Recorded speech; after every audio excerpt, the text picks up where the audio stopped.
Hello, welcome to Dundrell's podcast. I'm your host, Justin. So, for today's review for Christmas month 2022, I'm reviewing the 2004 Christmas film Christmas with the Kranks, which is directed by Joe Roth, starring Tim Allen, Jamie Lee Curtis, Dan Aykroyd, Emmett Walsh, Cheech Marin, and Jake Busey. Yeah, so this is based off a 2001 novel, Skipping Christmas, by John Grisham. This movie is an hour and 38 minutes, and it's obviously a comedy family film, and is a rated PG. Also, I forgot to mention Dewey from Malcolm in the Middle is in the movie. Also, Rick, what's his name, Rickard? the crackhead homeless guy who used to be a priest from what was the name of that show? Always Sunny in Philadelphia. He's in the movie as well. Yeah, so the movie is about Tim Allen, who plays Luther Crank. His daughter, who's like, I guess 24 years old, is going away for Christmas to Peru to work with the Peace Corps. And Christmas has always been a big part of their family, and it's going to be the first time that him and his wife, played by Jamie Lee Curtis, is going to celebrate Christmas without her. After getting caught in the rain, right? After having to go shop for his wife, he gets in a very grinchy mood and sees like a poster for a holiday cruise, right? Sorry, a Caribbean cruise, right? Which is super cheap to travel during the holidays, apparently on Christmas Day, right? After doing some research and finding out that his family spends over $6,000 every year on Christmas, and that the cruise only costs half that, he convinces his wife to skip Christmas this year, so on Christmas Day they can go on their holiday cruise, which does not is not a very good idea or something. Sorry. Because Dan Aykroyd, who's like they don't really say who he is. I guess he's like the mayor or something. Has like, Christmas is a very big deal in their neighborhood, right?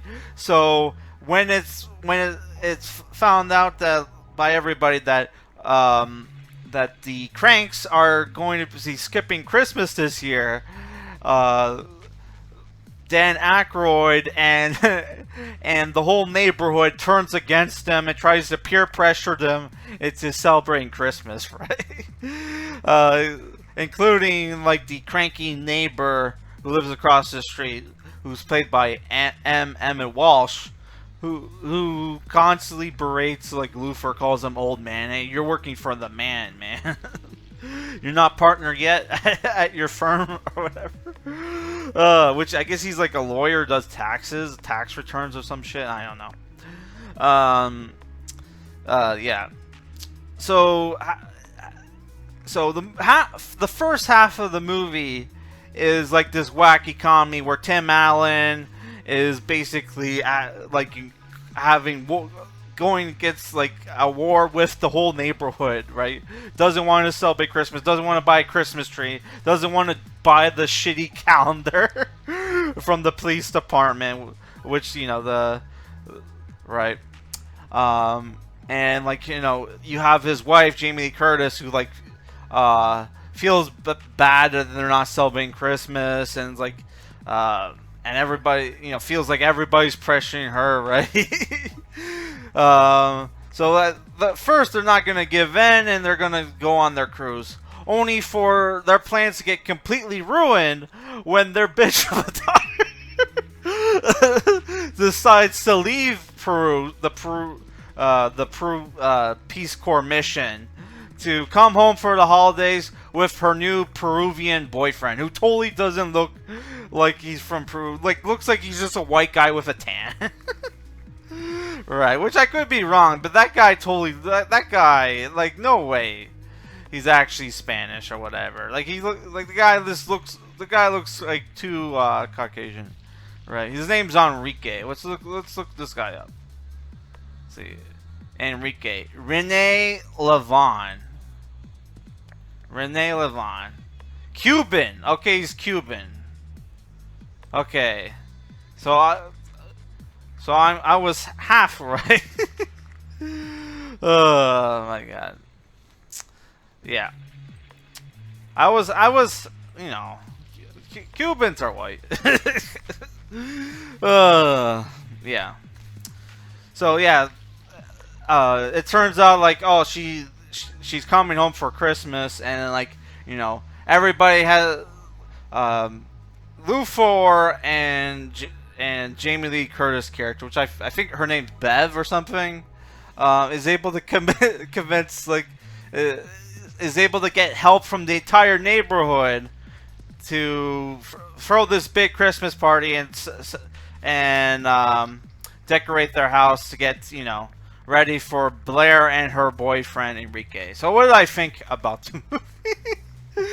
I don't know. I kind of enjoyed the premise of the movie, because I've been kind of having like a Grinchy Scrooge kind of year, which they even mentioned, like, you know, they name dropped the Grinch.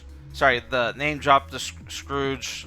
At one point, Bev is telling the Grinch Christmas story to a bunch of kids, sick kids out of hospital, right? So I kind of like that, like the first half of the movie, but then like the second half, it gets, you know, gets over the top with like everybody's rushing to like decorate the house. The cops, the two cop characters, played by Cheech Marin and Jake Busey, have to go pick up Blair and her boyfriend, and then stall for time as, you know, everybody's decorating like the house, only for them to actually stumble upon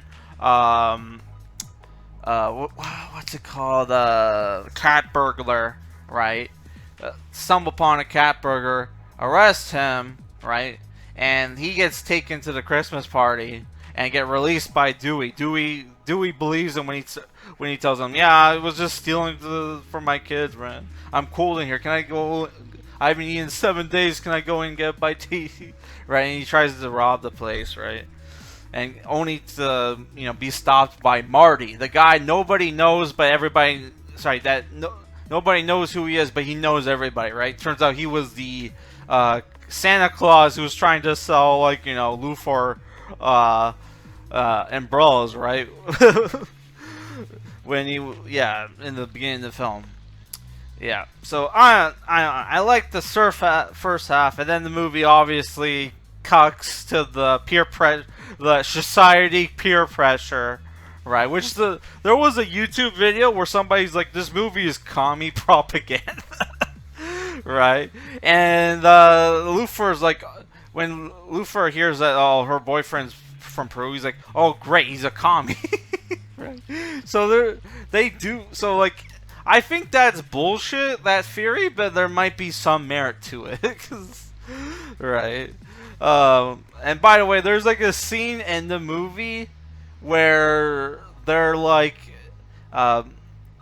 Tim Allen gets like bikinis for him and his wife. Well, he has like a, you know, the Speedo, right? And there's like a really fucking awkward scene where they're tanning, right? And she goes out to, like, she hits her head off the fucking tanning bed, goes to the main counter in her bikini, right? To, like, you know, ask for a towel or, sorry, a Band-Aid or something for her bleeding head. And who stumbles upon her in her bikini clad form? The fucking priest, right? Who fucking eyes her up and down. Right? And I'm like, holy fuck, man.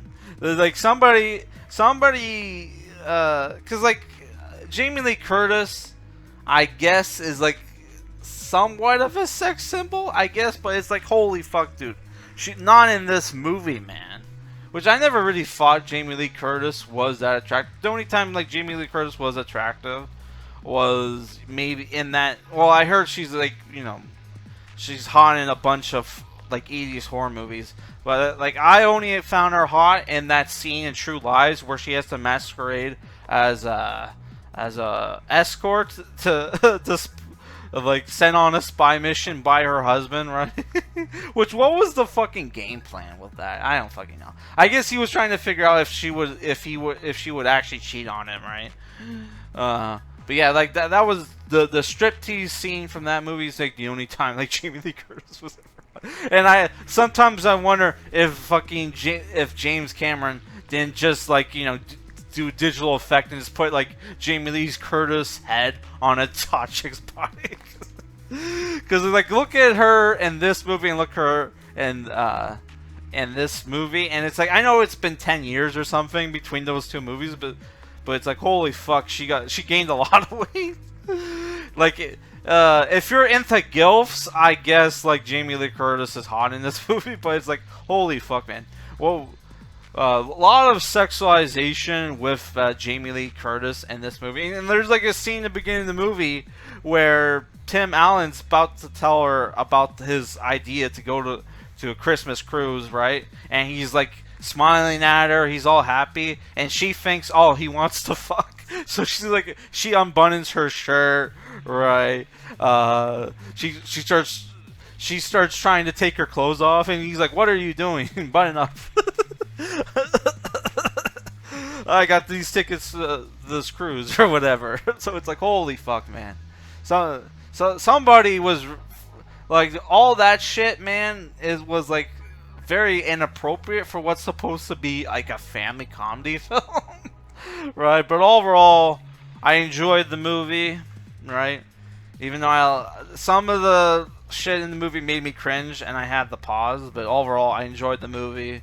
And I'm giving it, you know, 6 out of 10. It's a good movie, Christmas movie, for people who are like, you know, in a grinchy kind of mood. Right. But I guess those kind of people who probably either don't watch Christmas movies this time of year or just watch, like, you know, cheat with the fucking Die Hard and the Die Hards and the Invasion USAs and the Christmas horror movies, which I plan on doing this year. Though I'm not reviewing Die Hard, right? So yeah, that's it for this review, guys. Peace.